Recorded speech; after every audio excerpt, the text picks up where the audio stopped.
News 24 घडामोडी, श्वास चालू घडामोडींचा।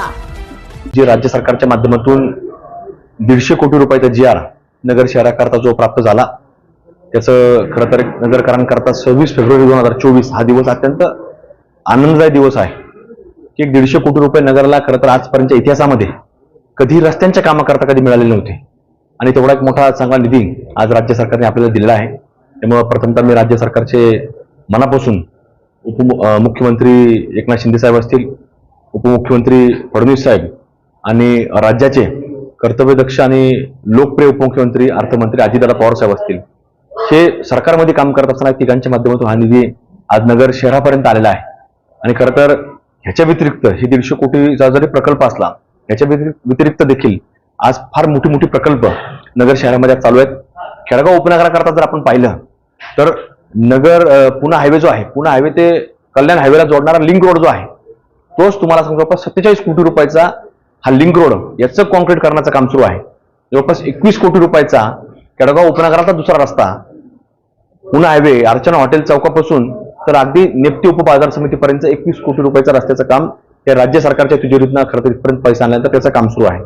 त्याचबरोबरीनं आपण जर पाहिलं जवळपास अंदाजे रक्कम असताना 27 ते 28 कोटी रुपयाचं एक मोठं जिजामाता रुग्णालय, एक मोठं अद्ययावत रुग्णालय हे गुडगाव रोडला भोसलेनगर परिसरामध्ये जे महानगरपालिकेचं झोन ऑफिस आहे, तिथं 1 एकरामध्ये ते एक मोठं महानगरपालिकेच्या मालकीचं रुग्णालय आज या ठिकाणी खरं तर नगरमध्ये उभा राहते।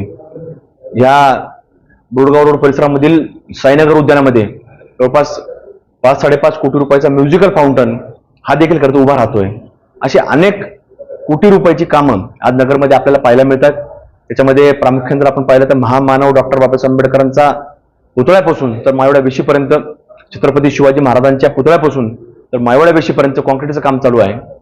टिळक रोडचं काम झालं, जसं नगरचं ग्रामदैवत असणारं विशाल गणपतीपर्यंत येणारे आपल्या 3 रस्ते होते प्रमुख, एक शिवाजी महाराज चौकापासून जाणारा डॉक्टर बाबासाहेब आंबेडकरांच्या पुतळ्यापासून आणि दुसरा टिळक रोड होता।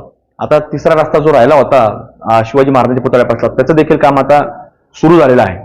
तसंच दुसरं समाधीस्थळ नगरचं एक मोठं राष्ट्रसंत आचार्य आमदुर्शी महाराज साहेबांचं समाधीस्थळ होतं, त्याच्यापाशी जाणारे रस्ते देखील सगळे कॉन्क्रीट करण्याचं काम आता पूर्ण झालेलं आहे।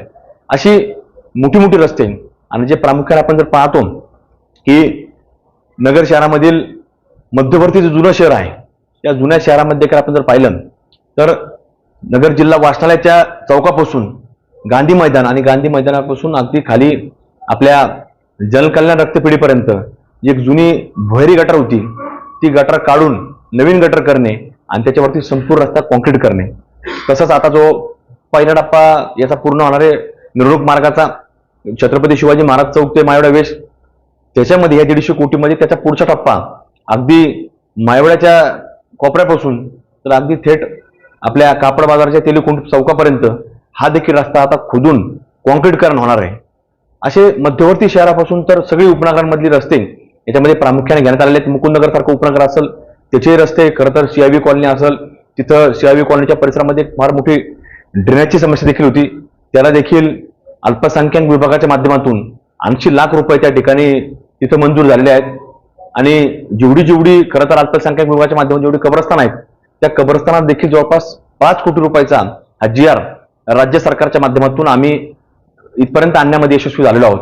म्हणून आज फार मोठ्या कोटीवधी रुपयाची कामं आज शहरामध्ये आज आपल्याला पाहायला मिळतात। प्रत्येक गल्लीबोळात देखील आम्ही नगरसेवक लोकांना विनंती केली, सूचना केल्या, अधिकारी वर्गाला सूचना केल्या की तुम्ही आता रस्ते करतात तर ते रस्त्यावर रस्ते न करता ते खोदून कॉन्क्रीटकरण करावे, जेणेकरून रस्ते, दुकानं आणि घरं खाली जाता कामा नाही। हे सगळं तुम्ही आता खोदून कॉन्क्रीटकरण करण्याचा प्रयत्न तुम्ही केला पाहिजे आणि तशा प्रकारे सगळ्यांनी ऐकलं आणि आज गल्लेबोळा देखील आज आपल्याचे कॉन्क्रीटकरण पाहायला मिळतात।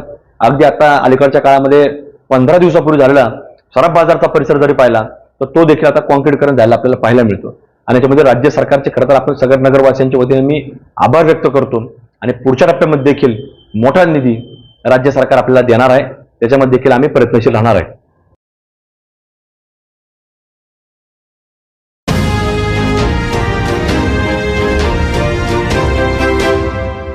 न्यूज 24 घडामोडी, श्वास चालू घडामोडींचा।